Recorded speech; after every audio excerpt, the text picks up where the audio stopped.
Hello again. So, yes, I am wearing the exact same thing as in my last video because even though I'm uploading this a couple of days later, I'm doing it immediately after the previous one because I have yet to meet my goal of uploading 2 videos in a week. And so this is one way to make sure I have at least 2 videos to upload this week. And this one is not going to be going down a list of things that I had to read from class because I only have to do one of those every week. And while I did not do a video for week 2, because I was really pressed for time and ended up just doing out a written response instead of video, which I know I'm weird thinking that the written is the easy way. And then last week we had a paper, so there was no reading response due. I had intended to do one anyway, but again, the week got away from me because it was the first week of the semester here at the University of Hartford, despite being already 3 weeks into the quarter at Drexel. So, I am going to cover a couple of references, but the other thing, which I think part of this is inspired by watching a lot of my friends out there who are doing the YouTube Pagan challenge. I think that's the right, whatever. They have a topic a week for 52 weeks to talk about pagan beliefs, practices, experiences, that sort of thing.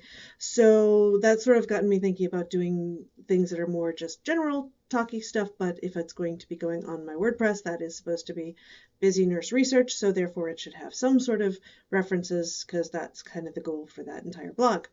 So this is going to go there, so it is going to have references, but I also sort of found myself just wanting to talk about a particular word that not everybody is comfortable using, and that was driven home to me that it's not just people within the community who necessarily feel that way, because I was having a conversation over dinner with my husband last night, and I was we were talking about one place that I want to take my students on the Iceland trip, which I'll talk about that in more detail another time. And I said I want to visit Kiki, which is apparently the queer bar in Reykjavik, because one of the things we tend to do here in the States to do outreach, because it's historically been one of the main places that people within the LGBT community can be found centrally, are bars and clubs. So I want to see if that's also true for outreach over there. So no, I'm not taking my students to a bar just so we can all go drinking, because that's not the goal. But to see what we can learn about how things are the same and how things are different in health approaches for the LGBT community. So the thing that brought my husband up short, he got really quiet and just said, I don't think I've ever heard you say that word before. And like, he was really offended and wondering, I thought I knew you. Why are you using this horrible word? And I said, well, it kind of varies. Yes, it can be used as a slur, but it is also used just as an umbrella term. He said, well, but why not just say gay? I'm like, because not everybody who identifies as queer also identifies as gay. A lot of people consider gay to strictly refer to men who are attracted exclusively to men. Whereas then that leaves out lesbians, bisexuals, pansexuals, asexuals, demisexuals, two-spirit, transgender, and all the additional categories that we have and are continuing to develop for people to define themselves. And it's helpful to have an umbrella term, but the problem with that one is that a lot of people do find it offensive. Now, this particular bar actually does use that term, which is why I used that term in conversation. Usually I don't, specifically because I don't know whether or not always the person I'm speaking to is going to be comfortable with that or not. But I find value to embracing the term. I think it describes me. I normally describe myself as a bi woman, but I do also describe myself as queer because, it essentially, going back to the roots of the word, not the same as the predominant culture. It fits. And as somebody who has had it used against me in the midst of various different, very negative and sometimes physically violent situations, I find it useful to reclaim it as something positive. And I know some people feel completely the opposite, and that's fine. And which is why I don't typically use it in conversation a lot unless I know who I'm talking to. So if you, viewer, are uncomfortable with the term, I do apologize for that. I probably should have put that disclaimer back at the beginning.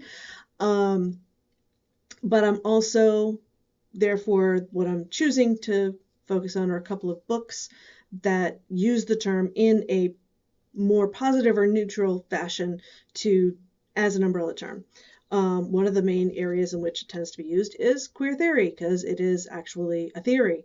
It is a theory that, very much like the Tao, if you can describe it, then it has stopped being queer theory, which makes it interesting to try and construct anything around said theory. This is, I think, a useful primer, which is why it calls itself an instant primer. It's obviously not that well worn. I have read through it, but not in as much detail as I would like to, because I do really want to pick apart the ideas of how this could be used or adapted into a queer nursing theory that we can use for research, because that was one of the things I found in my own study, is that there was not a nursing construct that really worked for what I was trying to do. And I think that queer theory has that potential, but it's very hard to nail down, so it's very hard to construct something around. So yeah, I do think if you are wondering what in the world that means, then you would probably find this a good read and useful. It sort of it follows historically through women's rights, gay rights, trans rights, and sort of how this whole idea has evolved. And you may finish it with not a whole lot better idea of how to actually give a elevator 30-second explanation of what queer theory is. And if that's the case, then good, you got it, because I don't think you can actually nail it down that easily. So that's one example. And there are whole academic departments called, queer studies, and that go more into queer theory. We don't happen to have one here at the university. We do have in the gender studies some things that would cover that. And someday, when I have all the free time in the world, I will take advantage of the ability to take, or at least audit, classes for free and sit in on one, because I would really like to do that. Another that I decided to grab that also has that term in the title is this Queers in History, which, no, I have not read this cover to cover by any stretch of the imagination, because there's a lot. But I find it useful to pick up every so often and just find some folks in history that maybe you don't necessarily think of. I mean, you go on under T and you find somebody very familiar, probably to anybody who's familiar with the queer community modern day at all, and that's George Takei. But then there's people from, the 1500s, etc., and so on. And also people who weren't necessarily themselves queer, but who have relationships to the queer community, such as Judy Garland. So, yeah, and as far as, the use of the word,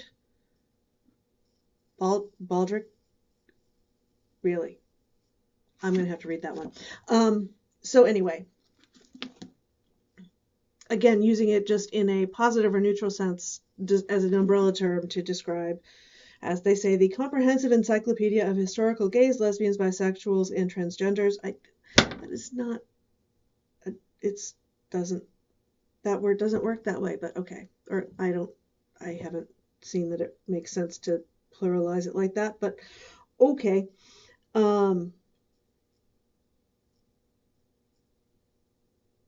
Yeah, so if you're just looking for some historical who has been or has been connected to the LGBT, etc., and so on community, then I would highly recommend this as a read, but it's not a cover-to-cover read by any sense. It is very much an encyclopedia, so you would not just sit and read it unless you are entirely more dedicated to simply going through and reading than I am.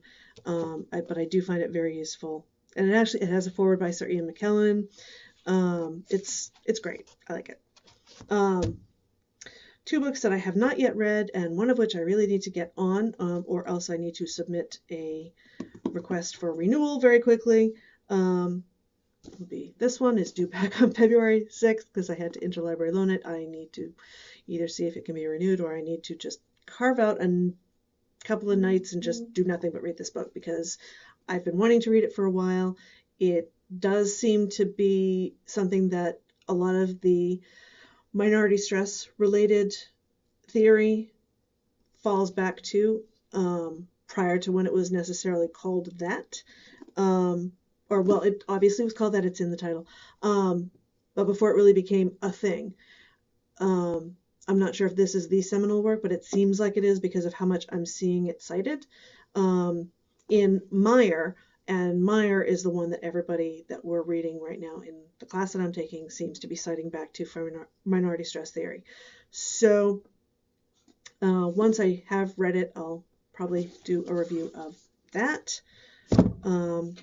Joe, this is all your fault because you did your, initial reaction to that book video. And this one you can't read it on the front because it has the interlibrary loan thing all over it. So, lesbian, gay, and bisexual identities over the lifespan. I swear I think I've taken this one out before, but I did not do a very good job of reading and retaining what I needed to, because I need to read it again. Or I'm confusing it with something else very possibly. This is one of the reasons I need to compile this massive, basically turning this blog into a lit review so that I know what the heck I read and what was in it, and so that I don't go back and interlibrary loan the same thing 2 and 3 times to read it again. So that's this sort of rambly and somewhat disjointed vlog for the second half of the week. Yeah, maybe if I actually have my act together Thursday, I'll even do another one, but probably not, because it's going to be another busy and hectic week. So that's that. Have a good one. See ya.